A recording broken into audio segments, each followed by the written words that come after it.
Hello, welcome to another edition of the Pace Report. I'm Brian, Pace reporting live here at the Irving Plaza here in New York City.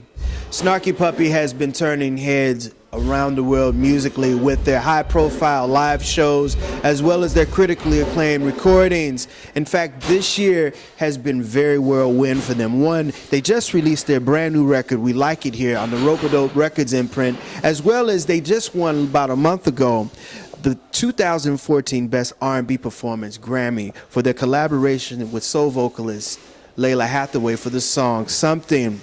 I sat down with band leader and founder Michael Leake earlier, and we talked about their rags to riches story and what took 10 years in the making to become a critical success, as well as talk about what keeps this band together musically as well as spiritually.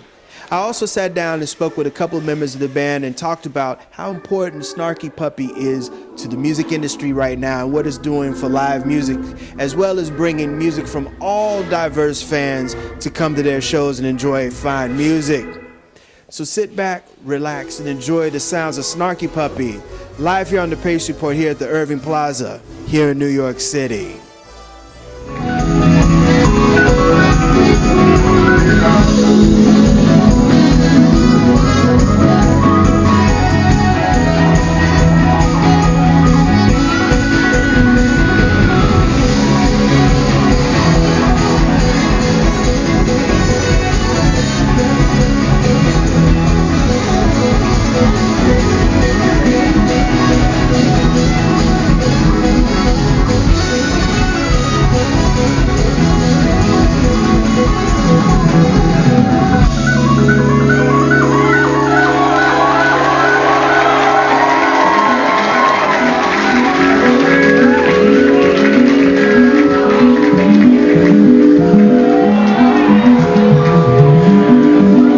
Michael, you are having a very whirlwind experience. You just won the Grammy, and now you guys have a brand new record, and you guys are going out on tour.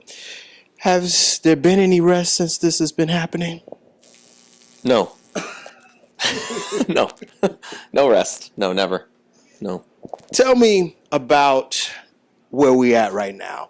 We have a brand new record called We Like It Here. This is a brand new record. You guys recorded this in the Netherlands. Coming off this Grammy win and going into this record, did you guys know exactly what you wanted to do musically? Well, we made the record before we were nominated.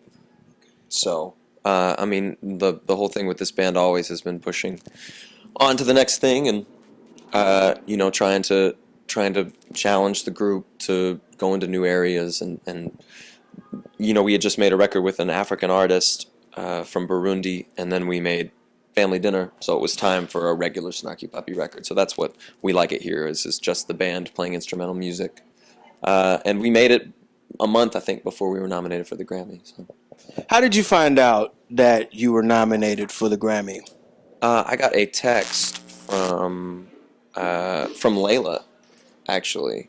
Layla sent me a text message saying, "We did it. We're going to win this thing." And I was like, "What do you mean we did it?" "Yeah, I know. We made the record. It's been out for a long time." I had no idea what she was talking about. And then she sent me a screenshot of the Grammy nominees.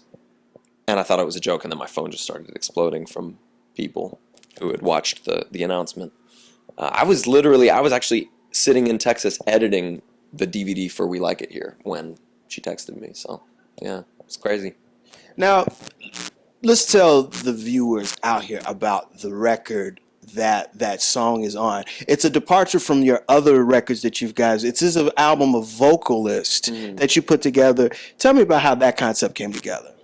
Well, it started with a music series that I began in Texas like 6 years ago or 7 years ago, where every Monday night I had a weekly gig at this club, or every Tuesday night, and I would select a friend of mine who I thought wrote really great music, and I'd have the rhythm section from Snarky Puppy learn their tunes and prepare a set, and we'd feature them as the guest artist and composer, and we'd play their tunes. And then I did the same thing in New York, but with singers, I called the series Snarky Puppy's Family Dinner. So every Friday night at Rockwood for a month, we'd play from like midnight to 2 a.m. with 3 different artists, no rehearsal, learn their tunes from listening to them online and just show up and count off the songs. And it was such a success. It was such a hang, and musicians loved it, music lovers loved it, that we decided to make a record, and that's what the Family Dinner album was. And this album's got a hodgepodge of great vocalists. And Domby's on this record. Now, there is going to be a volume 2 to this, right?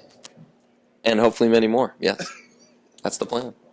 Michael, you're very humble about this whole musical process.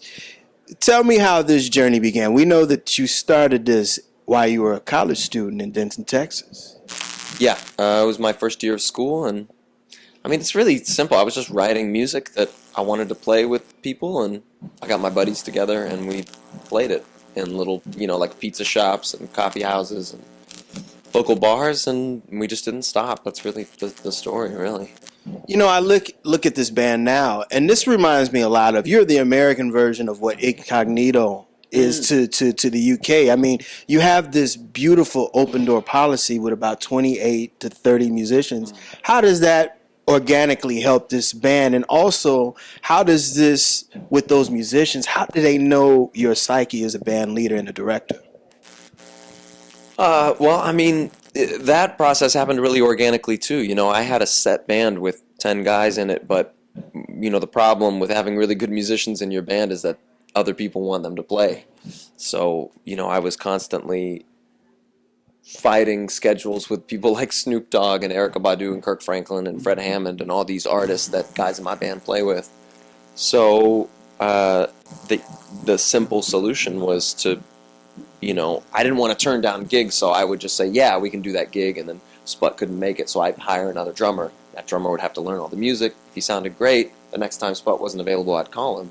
And I did that with every instrument. So, at this point, we have like 4 guys on each instrument that really sound amazing and know all the music. Another thing, too, I can't classify you as an R&B group or a jazz group, because there is a hybrid of everything. There's world, there's rock, there's blues, there's gospel. How would you describe and label Snarky Puppy's music? Well, I mean, I would normally just call it instrumental music because there's no lyrics. But then we made Family Dinner, and that was not instrumental, so I don't know. I have no idea. I mean, I think of the stuff that I write, I think of it as just instrumental pop music. But it's funny because if you say instrumental pop, people think like Kenny G. You know what I mean? Like smooth jazz, and it's not smooth jazz, but to me it's pop melodies and pop song forms played instrumentally with a bunch of outside influence. Your melodies. I mean, I heard the interview with Pat Metheny, and he talked very, very well. He really put you guys on the pedestal, and coming from Pat Metheny, that's got to be, mind-boggling. Yeah, I mean, Pat is one of the most influential figures in instrumental music, and a huge influence on me, on my writing and playing, and a real visionary. So to hear that from like one of your idols, yeah, of course, is really surprising, flattering. Yeah, it's incredible. Talk about this beginning. You started playing the bass at a very, very early age. Did you know when you were in Texas that this was going to be the musical path that you wanted to do? I think when I was in like 5th grade, that was the moment where I realized that I was really in love with music. I was listening to a Beatles record while I was doing my homework, and realized that about an hour and a half went by without me writing anything on the page, and started to sense that music was the thing that I was really drawn to. And I played guitar in high school kind of just like casually, and then I switched to bass at 18, so actually pretty late, right before college. And I mean, for me, I'm kind of like just generally kind of an obsessive person, so if I get really into something, I just kind of get lost in it, and music was that thing. I mean, yeah, I would say from the minute that I really developed a relationship with the guitar at like 15 or 16, I felt like it was what I wanted to do.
now that you've won the Grammy, how has Snarky Puppy musically changed in people's musical vernacular now? I guess you'd have to ask those people. I'd say we have noticed a slight bump in attendance at the shows, but as far as maybe a less quantifiable way, I think perhaps maybe our name is becoming synonymous with sort of this new uprising of instrumental music, of maybe improvisational music, maybe underground music. Music that's being made by people who are doing everything themselves, without a big major label or a big production team. And I hope people are kind of maybe looking at us as I don't think we're setting out to be role models or anything like that, but hopefully we can inspire some folks to kind of maybe try it the way we did it, and maybe they can kind of experience the same kind of growth that we have. One of the things that I've noticed about this group over the last 10 years is that it's getting progressively better and better and better. Michael, as a band leader, really at his youth, is putting this new music out there. How are you interpreting the music when you play to millions of fans all over the world now? Well, we definitely feed off of the audience, I think. But every night we get on stage, and the whole goal is to really serve the composition and to play the songs the way that they were intended to be played, but within the context of how we're feeling that night and how we're responding to the crowd. And I think that's what's cool about the music that we do, is that at the very end, we still have these great songs, but these songs can kind of morph and change, and they're very chameleon-esque in a way. That we're able to kind of morph different flavors in and out depending on the night. One of the things I really admire about you and this band is your marketing. Majority of your CDs have the CD, and then you have the DVD to accompany the CD. One, why did you decide to do that? And two, what are your fans getting out of that? Because I think the documentary where it's half music and it's half you guys, I thought that really kind of showcased where the band is now. And eventually, when you continue to do this, it'll show the band as it's progressing. Was that what you thought? Yeah, with Ground Up, I mean, the idea was that we're at a moment in time where there's a potential future, for the band of success, but we're like in our grimiest, most demanding kind of part of our career. And I wanted to capture it on film, because that's there forever. And then it doesn't become just a story, but there's like proof of the way that you were living and the way that you were existing as a band. It'll always be there, because we tend to forget those things, but I can always watch that and be like, wow, man, we were really doing it like that, And then We Like It Here, the one that just came out, is a similar kind of film, but it's about our experiences in Europe. And since it's 2 years after Ground Up, there's noticeable improvements in the conditions, but still, grindy stuff. So yeah, I think the idea has been to kind of capture, take a snapshot of us at different moments in the life of the band, in a really exciting kind of half decade of the band. You guys record your music live as it's live being played in the studio or as in a live audience. How easy or how hard is that to recapture that on the live band stage, and also capturing it in the live sense when you go into the studio? Well, this band is a live band. From the beginning, we've, the essence of the band is performing live as a group, no overdubs. We love doing session stuff, and I think we do it well, but our essence, I think, is on stage live in front of people. And we made our first 3 records were studio records, so it wasn't really true to what we were doing. And we got a lot of requests for a live album, but I don't like how live albums sound most of the time, so I made a joke to Spud about the only way that I'd do a live album is in a studio. And he was like, well, do it then. And I was like, okay. So we started making records in the studio, but inviting audiences in with us. and doing it all, one take, no fixes, no overdubs, and it's cool. It captures that. It really captures the band in their essence. It's spontaneous. It's got energy. We're not thinking at it from an overly technical angle of, am I performing this right? We're trying to communicate. And capturing it on video makes a huge difference because it gives the music some more context to people around the world. You always understand something better when you're able to see it and hear it, I think. Michael, is it hard to write, manage the band, do the social networking, and also, even to some extent the booking, because you're kind of like the one-man band. You're really the mastermind behind all of this. Well, fortunately, over the last year and a half, we've hired booking agents and a manager. Not a management company, just a single manager, and we have 2 booking agents that handle all the territories worldwide. So that's off my plate, fortunately, because I did it for 8.5 years and I was done.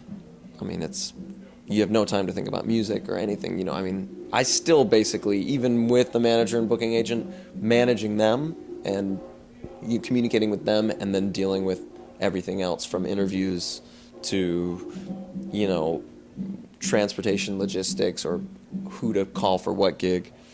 That stuff occupies, 99% of my time. So the only time that I have to write is really like right before an album, like I'm doing right now for the Metropole, and like I did on the last album. And practicing is a thing that I can vaguely even remember doing, So it's a lot, man. It's a lot. And the idea for me has been I'm just going to push as hard as I can and like kind of keep it in 5th gear until we reach a point where we have the right people around us that can do it for me, and then I can let up on the gas and enjoy the fruits of all of our labor, by having time to focus on the music, the musical elements of the band instead of the administrative ones. Is there a particular time where you guys rest? Is there like, okay, we do 6 months out, month rest, a week to record, and then back on the road? How do you guys do it now? Because, now that you've won this Grammy, I'm guaranteeing now you're going to be getting a mess load of bookings now. Yeah, things have changed on the booking end, and interest has increased. The beauty of having a band with so many people in it is that we can go on tour for 9 months straight, but no individual guy will be on tour for more than 5 of those months. So I just move guys in and out. The guys that are on this tour, half of them are not doing the next tour. We're using other guys in the band to do that. So that makes things cool. I'm really the only guy that has to be there for every gig. So if you're asking me, do I rest? No, I don't rest. Because if I have, like right now, I have 3 days off between now and when we go to South Africa. And in those 3 days, I'm producing some recording sessions for an artist on Atlantic, just so that I can play some other music. You know what I mean? Because, I would love to sleep for 3 days. That'd be cool. But for me, it's like I have to do things other than Snarky Puppy to stay sane and to stay musical and to not get lost in my little biodome world of my band. It's important to me to work on other people's music.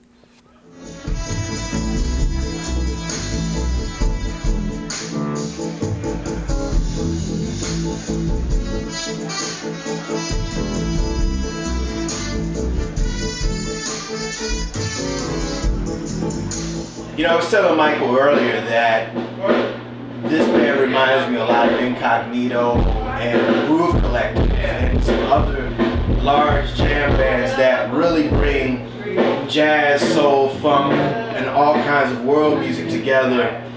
And you're one of the saxophonists in the band. How are you interpreting Michael's vision of his music for Snarky Puppy? Ultimately, it's trying to get at the root of whatever it is, the song that's brought to the band. What's the root meaning of the song, where it's coming from, and trying to get inside of each other's heads and figure out how we can collectively bring that composition to life. And thankfully we've been playing together for so long. We play so many gigs. I feel like we really know how to get inside of each other's heads and can kind of vibe on and feel out how these compositions are when they're brought to the band. And just because of like the years of experience we've had together, I think that it makes it pretty easy to do. And I know what he if he asks for something, I can typically know what kind of vibe he wants, you know, without even speaking about it, just because we play together so much. So. Being in a large band, how is it working with different musical backgrounds as well as the different types of music styles that you're playing with the band? I mean, it's a blast to be able to show up to a gig and know that I can draw upon influences from whether it's Ben Webster and Duke Ellington to Nirvana or Weezer, or to, you know, Carlos Malta or Hermeto Pascual, or to, you know, Donny Hathaway, and put all of these things into a blender and shake them up and be able to play music that can kind of go in all of those different directions. You know, it's an extreme pleasure, and that's why we've all been sacrificing over the years to play this music, because I find so much joy in it, and I can feel it from other people listening to, you know, so. How has Snarky Puppy changed you musically? How has it changed me musically? I can tell you it has challenged me beyond belief. Just, you know, having the luxury to be able to play with the level of these musicians individually, you know, where they come from. I remember the first time I ever met Sput playing with him. You know, it took me a couple years to not be intimidated playing with Sput, just because I didn't feel like musically I was at the level of a lot of the guys. So it's really pushed me to grow and step up to the plate and not, you know, make excuses and just, like, you know, just go for it individually and then as a collective. So it's definitely pushed me, you know, to work harder than I ever thought I would. So this whole thing, when you started, you guys playing in pizza shops for free. You would go to city and crash at people's houses, and Sure. this was pretty determining factor for you to continue this going. And how did you keep it going? You know, I mean, with the help of the guys, for sure. You know, I think if I was a solo act that went around playing city to city, playing acoustic guitar and singing, I would have probably quit 8 years ago or something, you know. But because there's so many guys in the band and they all work so hard and sacrifice so much to make things move forward, it's like my obligation to respect their commitment with results. You know, so that's always in my kind of darkest moments, when I thought the band was sounding terrible, or when the money was horrible, or when the travel conditions were getting to be too much. You know, the thing that kept us going forward, I think, was my, you know, the guys' commitment, and me feeling like I can't let them down. I can't abandon this huge investment that we've all made. You know, and after all the sacrifices, like, I have to keep it moving forward. I think that's been the thing that's always fueled me in the darker moments. I want to know how you write for this band, and also how do you and what do you notice for musicians that you have in Snarky Puppy? Because again, the musicians really make up the whole collaborative effort. Well, I mean, there's a thing I think it's called the Ellington effect, which was basically that Duke Ellington used to write his music with the specific band members in mind. When the band started, I wasn't doing that. I was just writing music that I was hearing in my head. But as the band started to develop a sound over the years, and as the personalities of the players melded with that sound and created that sound, I totally write with them in mind. You know, we've established kind of an overall aesthetic, and the individual personalities create that. So when I'm writing something, I'm constantly thinking, you know, this would be great for Sean, or this would be great for Bob, or Nate, or whatever. So it definitely informs the writing process, for sure. You know, I'm definitely conscious of that when I'm writing.